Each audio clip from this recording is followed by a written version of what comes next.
నమస్కారం news 9 TV తెలుగుకి స్వాగతం. హాస్టల్ గోడల మధ్య ఆరిపోయిన ఆశల దీపం.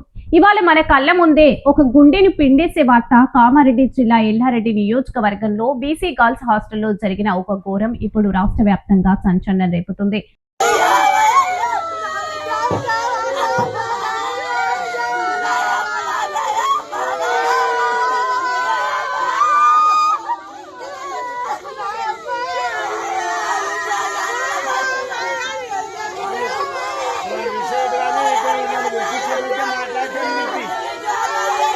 అమ్మ చదువుకుని పెద్ద ఆఫీసర్ అవుతా అని చెప్పి హాస్టల్ కు వెళ్లిన ఆ బిడ్డ ఇవాళ విగత జీవిగా తిరిగి వచ్చింది. నస్రులాబాద్ మండలానికి చెందిన 14 ఏళ్ల శ్రావణి 8వ తరగతి చదువుతున్న చిన్న ప్రాణం.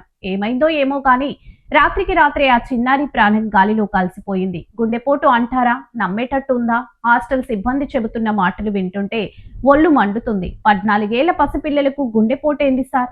అసలు ఆ మాట అనడానికి నోరెట్లా వచ్చింది? పిల్లగానికి గుండెపోటు వచ్చింది, చనిపోయింది అని సిబ్బంది చాలా సింపుల్ గా చెప్పేస్తుండ్రు. కానీ ఆ కన్న ప్రేమ మాటలకు ఒప్పుకుంటలేదు. నిన్నటి దాకా ఆరోగ్యంగా ఉన్న బిడ్డ ఒక రాత్రిలోనే ఎట్ల పోతుందని శ్రావణి తల్లిదండ్రులు కన్నీరు మున్నీరవుతున్నారు. అక్కడ ఏం జరిగింది? ఎందుకు దాస్తున్నారు? హాస్టల్ గోడల మధ్యలో ఏదో గూడు పుటాని జరుగుతుందని తల్లిదండ్రులు ఆరోపిస్తున్నారు. పిల్ల చనిపోతే వెంటనే తల్లిదండ్రులకు ఎందుకు కబురు పెట్టలేదు?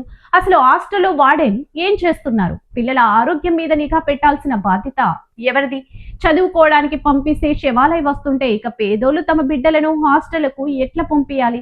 ఇది ముమ్మాటికి సిబ్బంది నిర్లక్ష్యమే అని స్థానికులు మండిపడుతున్నారు. శ్రావణి మృతి వెనుక అసలు నిజాలు బయటపడాలని పోలీసులు లోతుగా విచారణ జరిపించాలని ఎల్లారెడ్డిలో పెద్ద ఎత్తున ఆందోళన మొదలైంది.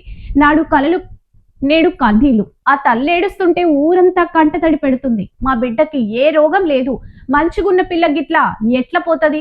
ఎవరో ఏదో చేసిండ్రు, మాకు న్యాయం కావాలి అంటూ తల్లిదండ్రులు రోడ్డు మీద బైఠాయించిండ్రు. ప్రభుత్వానికి అధికారులకు మేము అడిగేది ఒక్కటే, సర్కార్ హాస్టల్లో గరీబోళ్ల బిడ్డలకు భద్రత లేదా?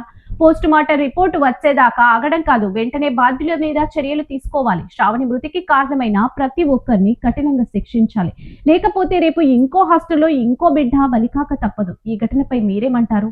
హాస్టల్ సిబ్బంది చెబుతున్న గుండెపోటు వాదనను మీరు నమ్ముతారా? విచారణలో నిజాలు బయటపడతాయా, లేక ఈ కేసును కూడా పక్కదారిన పట్టేస్తారా? న్యాయం జరిగే వరకు, ఆ తల్లి కన్నీరు ఆగే వరకు మేము ప్రశ్నిస్తూనే ఉంటాం. మరిన్ని తాజా వార్తా విశేషాల కొరకు చూస్తూనే ఉండండి న్యూస్ 9 టీవీ తెలుగు. జై హింద్.